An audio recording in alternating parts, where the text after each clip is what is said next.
Hey guys, welcome to my channel today. Thank you so much for stopping by. In this video, we'll be drafting this dress that you can see on your screen. So I'll go ahead and start taking my points. The first point is the distance from my shoulder to my bust point, which is 10 inches. The next point is the distance from my shoulder to my under bust point, which is 13 inches. The next point is the distance from my shoulder to my waist at the front, which is 16 inches. I also went ahead to add extra 2 inches to the pattern paper. So everything that I have on this pattern paper is about 18 inches. So after doing that, I'll go ahead and rule straight lines across all these points, and I'll label the point: bust line, under bust, waistline. The next thing I'll do is to take half of my shoulder measurement, which is 8 inches. On that 8 inches, I'll go down by 1 inch for my shoulder slope, and I'll stand from there into the neckline area. After doing that, I'll place my tape on the 1 inch shoulder slope, and I'll go down by my armhole depth, which is 8 inches. I'll indicate the 8 inches with a dot. After doing that, I'll rule a straight line across the 8 inches dot to get my chest line. On the chest line, I'm going to place the same 8 inches that I have on the shoulder line. I'll indicate it with a dot. And then I'm going to connect from the shoulder slope to the 8 inches dot in a straight line. Next thing I'll do is to place my tape on the straight line, and I'll find the midpoint. I'll fold my tape into two. The middle point of 8 inches is 4 inches, so I'll mark the 4 inches with a dot. On that dot, I'll come in by half an inch, and on the chest line, I'll place my bust circumference divided by 4. After doing that, I'll connect from the shoulder slope to meet the half an inch that I came in with, and from there to meet the dot that I have on the chest line, like this. The next thing I'll do now is to take the neck width. So for the neck width, I'll be using 3.5 inches. For the depth, you're going to determine how deep you want the neckline to be. So I'll slant all the way to the bust line, as you can see. After doing that, I'll start placing my measurements. On the under bust line, I'll place my under bust circumference divided by 4. And on the waistline, I'll place my waist circumference divided by 4. And then I'm going to connect from the bust line all the way to the under bust line, like this.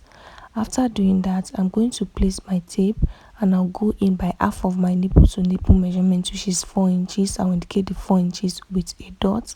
Now I'm going to connect from the neckline area to that 4 inches using this part of my curve ruler, like this, okay, all the way to the under bust line. So don't forget to label your lines.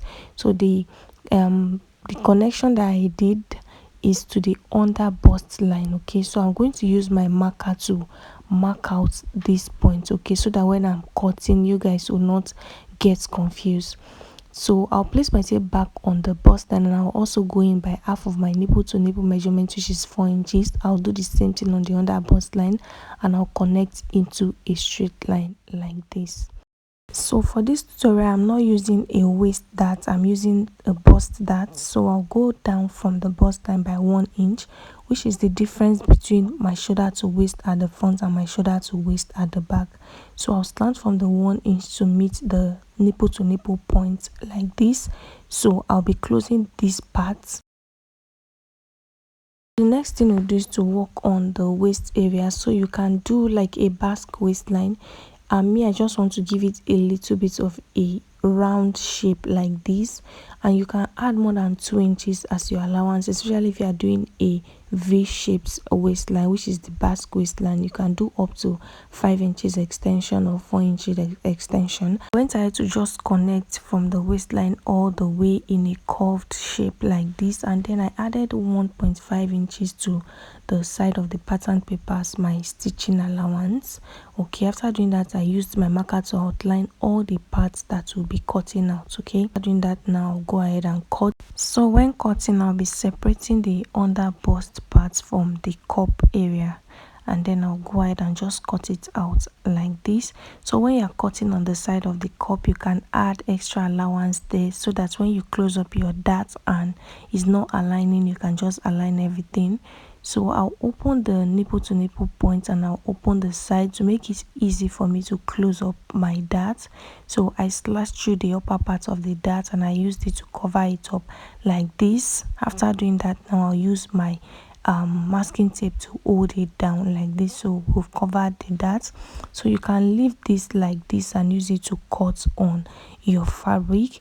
But if you check the picture on the thumbnail, you'll see that the shoulder area of this dress is pleated and the down is pleated. So we'll be doing the slash and spread method to get the pleats.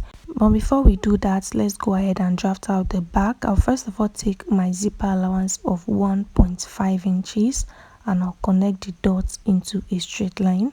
After doing that, I'll start taking my point. First point is the distance from my shoulder to my bust point, which is 10 inches. The next point is the distance from my shoulder to my waist at the back, which is 15 inches.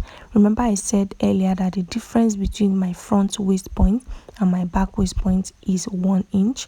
So I'm taking 15 inches for the back so that when I join them together, they are going to align, okay? So after doing that now, I'm going to go ahead and extend all the lines and then I'll label the lines. So we do not need the underbust line for the back. So next now is to take half of my shoulder measurement, which is 8 inches. I'll indicate the 8 inches with a dot.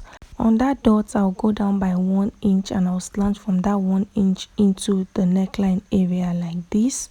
After doing that, I'm going to place my tape on the shoulder slope and I'll go down by my armhole depth, which is 8 inches. On that 8 inches mark, I'm going to roll a straight line across, which is going to be the chest line. On the chest line, I'll make sure I have the same measurement that I have on the shoulder line, which is 8 inches, and then I'll connect from the shoulder slope into a straight line. After doing that, I'm going to mark the midpoint of this straight line, and then I'll place my bust circumference divided by 4 on the chest line. And I'll add my 1.5 inches for stitching allowance. After doing that, I'll use the curved part of my ruler to connect from the midpoint of the straight line to the dot that I have on the chest line like this. On the waistline, I'll place my waist circumference divided by 4 and I'll add my 1.5 inches for stitching allowance. After doing that, I'll connect from the chest line to the waist and I will extend my line into the zipper allowance. To contour the zipper allowance area, I'll go in by 1 inch from the 1.5 inches that I already have on the waistline and I'll connect it upward like this to eliminate zipper bulge. And for the neck width of the back, I'll be using 3.5 inches just like the front, and the depth I'll be using 1.5 inches. So you can do any type of neckline that you want for the back. You can even make it a V neckline just like the front, but I want mine to be a high neckline. And if you want to take that for the back, you can just go in by half of your nipple to nipple measurement. As you can see me doing, you connect into a straight line and you take half inch on both sides. But I'm not going to do that since I already have the bust dart. So once you take in the dart, all you have to do is to replace the 1 inch that you already took out on the side. So replace it and then connect it back to the chest line. But I'll not be doing that. I'm just showing you in case you want to take in your darts. So after doing that now, I'll go ahead and cut.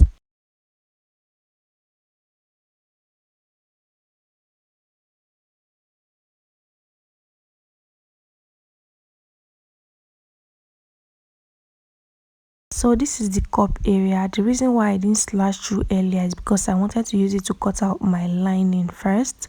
So this is what I have. I added half an inch to the neckline area and to the base and also the shoulder area. So this is the lining piece. So I'm going to now slash through the pattern paper so we can use it to cut out the main fabric. Okay, so I used it to cut out the lining piece because I want it to still fit into where we cut it out from after pleating the shoulder area and the base. So my fabric is folded into 2 because I'm cutting for both the left and the right side. What I'll do now is to pick number 1. So number the pattern paper and then you spread them. So this number 1, I had to spread it by 3.5 inches. Then I placed number 2.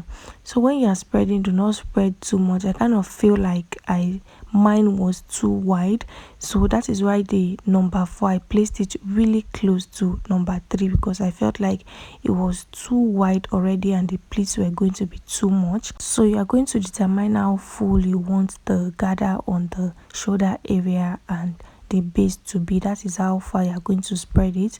So after spreading, I went ahead to add half an inch all the way around, as you can see me doing the neckline, the shoulder and the base. I didn't add anything to the armhole area.